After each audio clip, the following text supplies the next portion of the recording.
Hi, Minnesota. This is Christy Thompson with Christy Legal. I am a divorce and custody mediator and paralegal in Minnesota only. Sorry, all the other states, you can't have me. I help people divorce and handle custody cases in a way that saves them tens of thousands of dollars and at least 6 months in the divorce or custody case process. Part of what I like to do for my clients is find resources for them. Because, divorcing is, it's a really hard thing.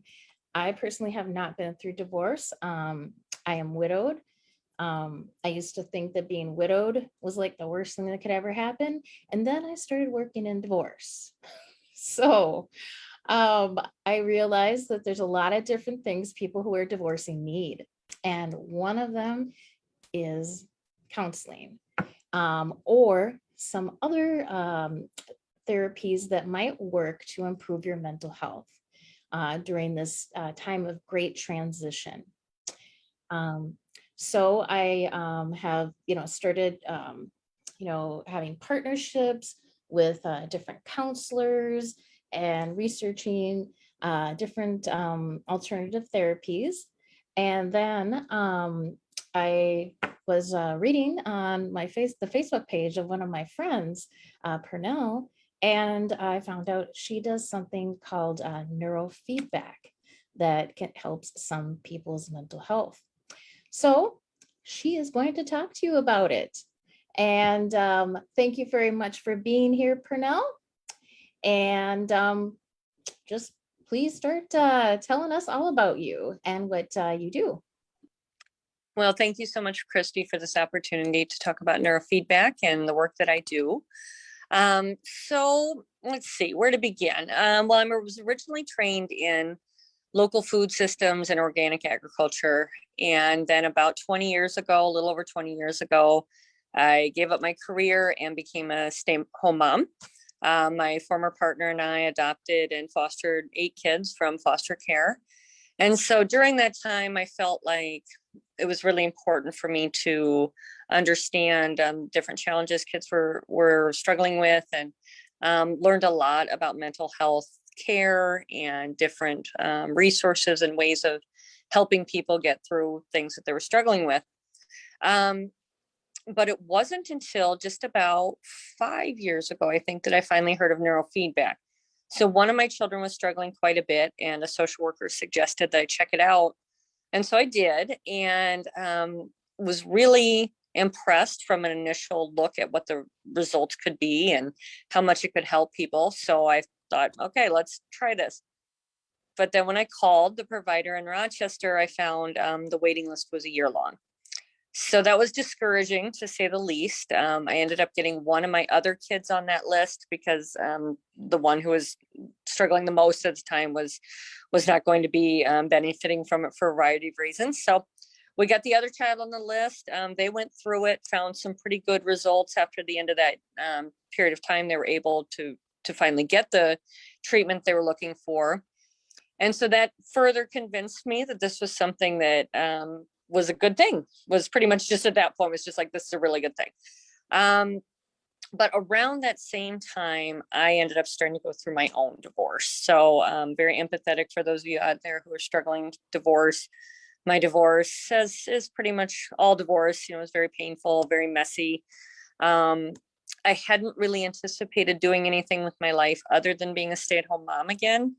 That wasn't on my radar. And so when I found myself back into the workforce and, needing for lots of reasons to shift out of that role as a stay-at-home mom, I really struggled quite a bit. I've always been kind of a go-getter and making sure I got stuff done and all of that. But this was a time that I was finding I wasn't able to keep going.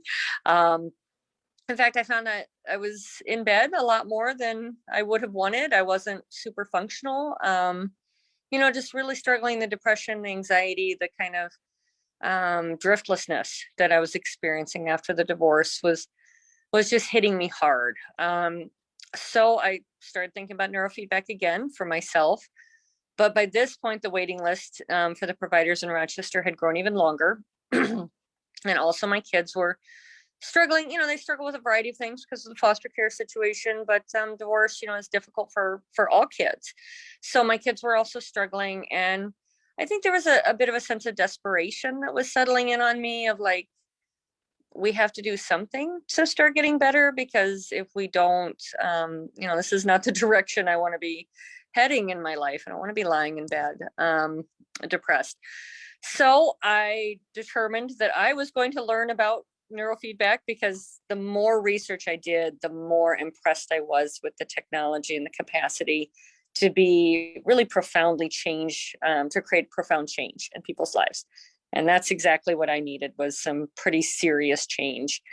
So did research, a lot of research. I'm a big nerd, so I read everything and watch videos and all this, and figured out there were a couple different kinds of neurofeedback systems, and very quickly settled on one called neuroptimal, which is a bit more of a dynamic neurofeedback than most of the other systems and the other types of neurofeedback that's being done in Rochester. So I'm the only provider of this, what's called neuroptimal. So I purchased a system, learned how to use it, and began training with myself. And it's kind of shocking a little bit for me when I think back on that time, because within a few months of beginning my training, not only was I starting to function like a normal person again, I was starting in some ways to be more confident and just be doing better than I had been even before all this. So, I was still, definitely still struggling a little bit, but just getting incrementally better all the time. So within about 3 or 4 months, I was up and functional enough where I'm like, hey, I'm going to write a novel. So I spent the next year and a half working on a novel, and the stress and pressure of that process was really difficult also. And I kind of feel like if it hadn't been for neurofeedback, I'm not sure I would have been able to make it through the process. But indeed, I made it through, was doing training on my kids and seeing reductions in difficult behaviors. All of us were just doing a lot better. So I finished the novel, got that done. And it was about that time that I went to visit my sister for the first time in years, because, COVID and everything, I just really hadn't had the opportunity to see her. And I think that was the moment where I finally fully realized how much neurofeedback had done for me. And so I got out of the car at her house, and she looked at me and she just smiled so big, and she said, Pernell, you're glowing. And I thought, am I? And I didn't even realize, because part of neurofeedback, and I'll explain more about what it is, but neurofeedback is a very subtle process of creating more resiliency and the positive changes we want to see. So it wasn't like I woke up one day and was like, I'm a different person. But over the course of the training, over about a year and a half that I was doing it, I feel like I really did kind of become a different person. Not different in my values and my goals and things like that, but I was no longer the anxious, depressed, and fairly not confident person that I had been for much of my life, honestly. Always, some degree of confidence and everything. The divorce really set me back on all of those things. But I think at my core, I'd had a lot of anxiety and depression that I hadn't really fully understood about myself. So when I finally, see my sister and she says this to me, it was like I looked back on the previous couple of years and doing the training and everything, and I realized, yeah, she's right. I really have changed in a very deep way. So that was exciting for me to hear, and it really boosted my confidence quite a bit when I really started thinking about what I've been able to do. But I still wasn't really thinking about neurofeedback much as a business at that point. It was kind of a little side gig I do for some people I knew and things like that, and my children, and continued training with myself, but really not thinking about it as a business until October of this past year. I'd given myself some time after the novel to figure out what I wanted to be when I grew up, because I knew I wasn't going to go back into into food systems for a wide variety of reasons. I also knew I wasn't going to be a full-time writer. That just wasn't my calling either, but I didn't know what I wanted to do. And that's when, people were kind of saying to me, like, why don't you do the neurofeedback? And at first I'm like, well, I don't know. But then I started thinking more about it and I'm like, okay, the waiting list for the neurofeedback provider in Rochester had grown from 1 year to 3 years if you were already on the list. And if you're not on the list, you can't even get on the list anymore.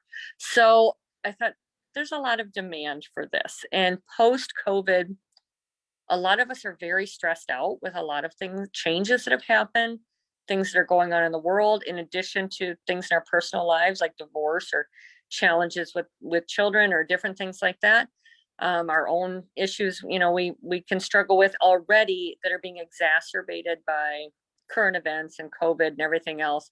So I just kind of realized that the world was sort of calling out to me to bring this technology into the public sphere, because there's just not any other opportunity to do this in Rochester. If you want this type of training, you're not going to be able to get it, and at least realistically. And so I thought, well, you know what, that's right. So let's go ahead and start this business. So I started it in March officially. And I've been just really, really pleased with the success that I'm seeing. It's a couple of anecdotes. I have a client who'd been going to therapists for a decade and taking different medications because anxiety was so strong that there was some difficulty functioning in normal life. And this person really wanted to change that, did not want to be stuck there anymore, having some major life changes, wanted to be in a better place. So went from having anxiety levels that they described as like 8 or 9 most days, to where when we just spoke the other day, coming in for a session, anxiety levels are 0 to 2 most days. So that's pretty dramatic, after a decade of therapy that wasn't really producing much of any results. We have that. Another client is a young person who was dealt with a couple of different outpatient residential treatments because of severe behavior issues related to past trauma. And there was the concern that the child might not be able to stay in the family's home because of the behavior. And, been working together for a few months now. And, we're at a point where the behavior is manageable. There's no longer talk of the child leaving the home. And, that's after multiple residential, or not residential, but, outpatient treatment programs that are some of the best in the area. And so it's really helping me to define a couple concepts. So I'll explain what neurofeedback is in a second, but I just want to kind of talk about why I was looking at alternatives. And that is because, having adopted children who'd struggled, we'd been doing therapy since they were adopted. Tried numerous different medications, and over the years, excuse me, we were never really seeing the results that we wanted to see. Kind of like the clients who are coming to me and they're saying, we've been trying this, we've been trying that, and nothing is really working. That was my experience too as a parent. And why, when I knew I was in a really dark place, I knew that talk therapy alone wasn't going to fix it. And that I have tried numerous antidepressants that never had worked on in any way for me. So I feel strongly that there needs to be something that can be an adjunct to those things. Medication works for a lot of people, therapy works for a lot of people, but there are folks for whom it does not really work and is not really getting them where they want to be. Well, what neurofeedback does is it actually helps calm and reorder to some extent the nervous system to allow you to better address these problems. So getting into that, what is neurofeedback? So really it's just a form of biofeedback. So biofeedback is any time that internal biological processes are monitored and then information is given back to the person about those processes that they can use to adjust things. So for example, many folks have heard of like a watch that monitors heart rate. And if the heart rate gets too high, they can do some deep breathing or other different things and they can reduce their heart rate. Those are consciously, they need people to think about that and do some work to to actually create that biofeedback effect. Neurofeedback, at least the system that I use, doesn't require conscious effort, but it's still providing information back to the user in real time about what their state is. So in this case, it's a brain training tool that monitors the electrical activity of the nervous system and then provides information back in real time when the stability of that system starts to degrade in some way. So users wear 2 sensors on top of their head, 2 on the top of the ears and 1 on the lower right ear. And I turn on my system and start playing music. The music plays for about 33 minutes. And as they're listening to the music, their electrical activity is being monitored. And so let me back up here for a second. When I first start the system, the first 30 seconds are simply doing a snapshot of where people's electrical activity is at this moment. So other forms of neurofeedback are going to do a complicated brain map type system. My form of neurofeedback does that brain mapping internally to the program each time someone comes. So it allows training to be best suited for where someone is at that day. We're not trying to train for, what your brain looked like, your electrical activity looked like 2 months ago, 6 months ago, whatever. We're doing training, excuse me, each time. So they do that 30-second snapshot. Music is playing. When the electrical activity starts to get out of the range of more of a steady state, because that's kind of monitor what that steady state would look like in those first 30 seconds, the music will skip and your brain is automatically going back to a more centered and calm state. And this works because our brain really is a self-regulating organ. It is continually seeking what we call homeostasis or balance, but it's doing its best on its own, where neurofeedback is providing the information that our mind can use right then and there to be coming back to that calm state. So, one session people tend to find it's, very calming and very relaxing. Sometimes even people go to sleep. But each session builds on each other. So, through the course of training, people are finding that the regulation of their electrical activity, their nervous system becomes so much more balanced and stable and resilient that the symptoms that they're dealing with tend to go away. So this isn't just about mental health. It's also, so we have depression, anxiety, PTSD, ADHD, all of those things are the symptoms of which are very effectively managed through neurofeedback.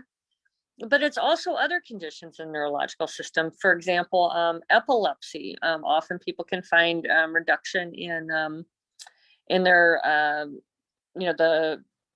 seizures that they have. Tinnitus, the ringing in the ears, often can be helped. I had one client who had severe sciatica. Their nerves were just a big mess. And after a couple sessions, it was like they relaxed enough that they were able to release all that stress and pain in their legs, so their leg felt better. So, it has a wide variety of applications, really. But what I was really drawn to with this form of neurofeedback is how gentle it is, how safe it is, and how effective it is. It's really just the person who's using the system training themselves to be their best self. And so I really like that. It's kind of empowering, helping people to, be in charge of their own wellness and their own healthcare. And in fact, I have my daughter here who's willing to show me or show all of you what this looks like. So I'm gonna switch my camera. I'm gonna give you a quick view of my office here first before we show you my daughter. So there's my lamp. So this is what my office looks like when you come in. I moved my other lamp for better lighting, but you can see I've got a lot of nice plants and a little fountain here to create kind of a calming atmosphere. I've got things to do like a sartori board and a variety of different fidgets and books and things like that. And so now here's Jessica. Hi, Jessica. So Jessica, I'm going to unplug her headphones so that you can hear the music. Okay. So this is what the music sounds like, and this is what the screen looks like as you're going through it. So then you can see Jessica's hooked up. She's got her headphones in here, but we've got using conductive paste. We've got 2 set up there, one on the upper ear here, another over here, and then a couple of them on her lower ear there. So the sessions go about 33 minutes from start to finish. I'm going to plug this back in so it's not so loud. There we go. And so that's pretty much what neurofeedback is and looks like. It was in my particular system was invented by, well, let me just back up for a second. Neurofeedback was originally invented in the 1930s or discovered in the 1930s. Someone was working with cats and they discovered that they could help them adjust their behavior and electrical activity of their brains through these processes. But it wasn't used in humans until about the 1950s and understood as something that could help with, a variety of different mental health issues or wellness issues. And then the creator of my system created it in the 1970s. He was a psychiatrist and doing neurofeedback, this other type of neurofeedback I've alluded to a couple times called linear. But in that system, what it's trying to do is train one brain wave at a time toward a certain goal. So the person who's doing the neurofeedback, the trainer would do that complicated brain map. Usually takes like one whole session to do the brain map. Then they would determine, okay, this person's beta wave needs to be doing something different for them to reduce these symptoms, or their alpha wave needs to be different, or what have you. So then person would look at the screen and hooked up to the sensors, and they would like try to watch something. Different systems are different, play a game or something that would work on moving that brainwave the direction that people wanted it to go, the trainer wanted it to go. Well, this guy, Valdine Brown, excuse me, who invented mine, he was realizing that in that type of neurofeedback system, sometimes increasing activity of the beta wave would increase symptoms in other areas, or the alpha wave would increase symptoms in other areas. But by pushing one brain wave at a time, it wasn't always as effective, and there were often a lot of symptoms. Headaches could increase anxiety, sleeplessness, all these different things. So he became intrigued with the idea of training the whole brain at the same time. So that's what he invented. His first iteration came out, I think, in the 80s. This is now, I'm on neuroptimal 3, and it is just really amazing in the sense that it really is training the whole electrical activity at the same time, which is why we tend to not find the symptoms that some folks can get from traditional neurofeedback, like the headaches or increases in others challenging areas. So neurofeedback, this type of neurofeedback, this neuroptimal, it is very, very safe. It's incredibly effective, and it's gentle. So all you're doing is very gently shifting that norm from a more disorganized electrical pattern to a more organized and stable electrical pattern. That's really all it is doing. And then in the process of that, symptoms tend to go away. So that's all I got for you for now. I mean, do we have any questions coming up? No, we don't have any questions. We had some positive comments from my friend Anne. You might also know her, Anne Machen-Pritchard, who was like, wow, this sounds cool. And you had already explained it to me, and I learned more today. And it really does sound cool. And, some of the key things that I got is there, it's medicines can be dangerous, and there's no danger with this. So I suffer from mild anxiety, and at one time it was greater. And I tried an anxiety medicine, and the psychiatrist prescribed me what was the maximum dose allowed in the United States. And I was not even presenting with like severe symptoms. And it was my very first time seeking any kind of mental health help. So it's not like Yeah. 500 things had already been tried and okay, now let's put her on this high dose. And I ended up passing out at my health club after Okay. being really tired for like, I think it was 4 days before that. And then I was taken away by ambulance because, I was scared, like, oh my gosh, why did I pass out? And I got a $3,000 medical bill. Mm.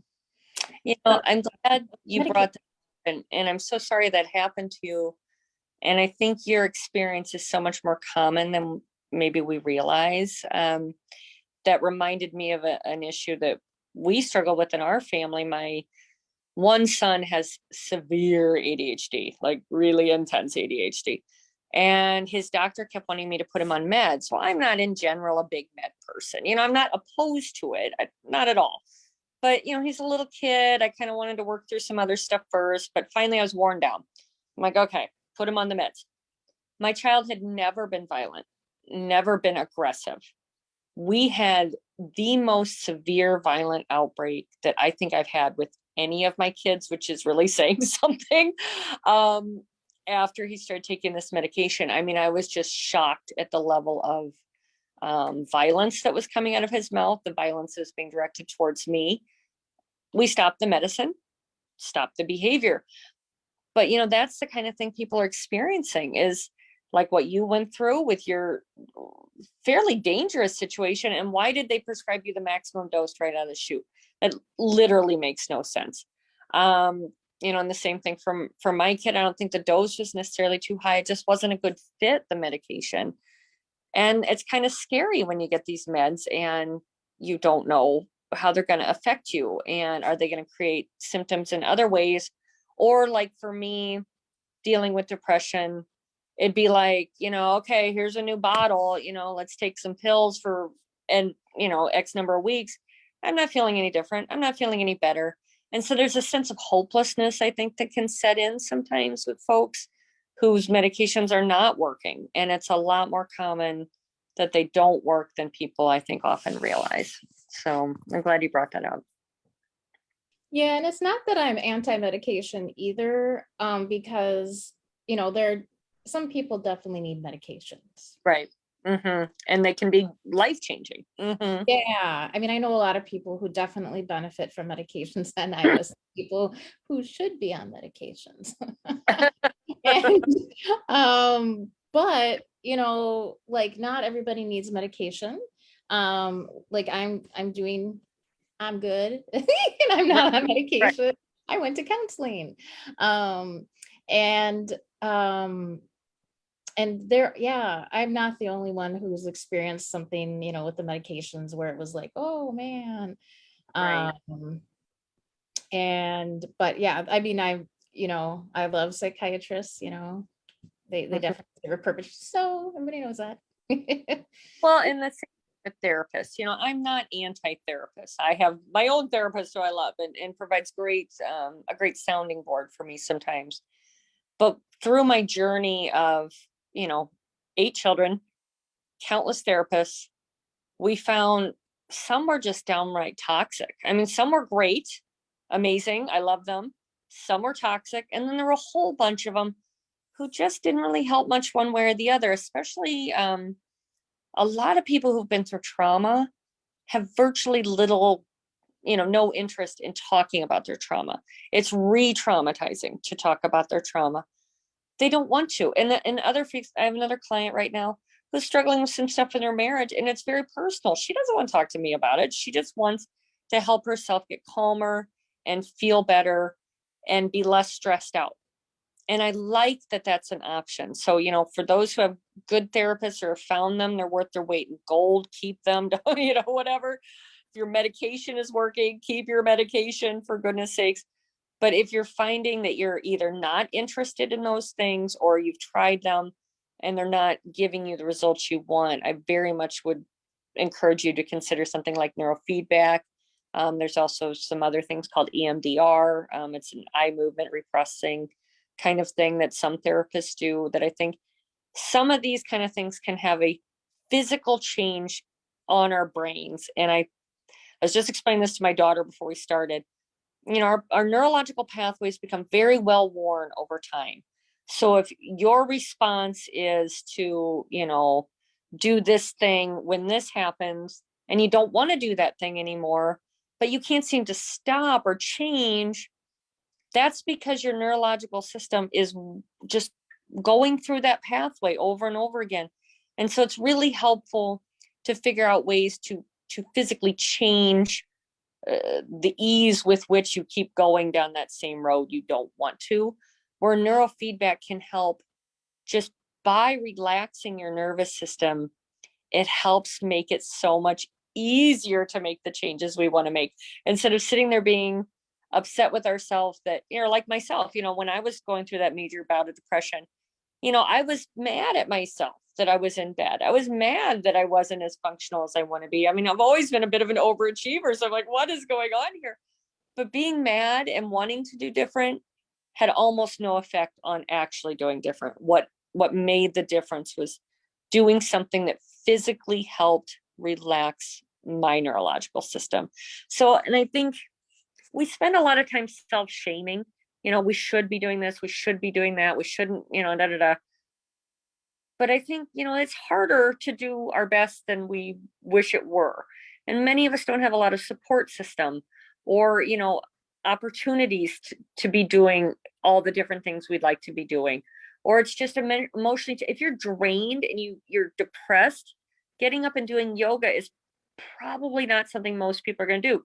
More power to all of you who are doing it, because it can be very effective. But I think when you're in a dark place, getting better feels like such a long road. And I love that about neurofeedback, is it can just kind of help buoy you a little bit so that you can kind of start grappling with what's going on without so much pain, without so much trauma, and without so much difficulty. Yeah, and because it does seem like a long road to feeling better, that's why instead of going to Mhm, counseling first, I tried medicine, because I mhm, was like, this is easy, I'll just take a yeah, medicine. mhm, I won't mhm, have to schedule, an hour a week plus drive time into my day, or mhm, into my schedule. mhm. Um, and then it cost me $3,000 to do that. Uh, Right, so, and right. did you say that neurofeedback can help people change because it makes it easier for a person to change their neural pathways in their brain? Did I get Yeah, that? yeah, that's basically what I said. I mean, almost all of our behaviors are circuitry in our brain that just keeps following a well-worn path. And in order to change that pathway, it feels really difficult for a lot of people, especially, when they're not in the best space they want to be in anyway. It takes enormous amounts of work. For example, when I first became a mom, I was yelling at my kids all the time. It's like, I don't want to be yelling at my kids. This is awful. But I couldn't seem to stop doing it just by going, I don't want to yell at my kids anymore. So I had to do a lot of things like, wear a rubber band and remind myself, and, deep breathing and yada, yada, yada. I got myself to a place where I wasn't doing that behavior anymore and that I didn't like, but it took so much effort to get there. Whereas, and I didn't even know about neurofeedback back then, so it wouldn't have been an option. Whereas I think, I was highly, highly motivated because I adored my kids. They didn't deserve to have me yell. It was just really stressful. We adopted 3 children at the same time, with some challenging issues.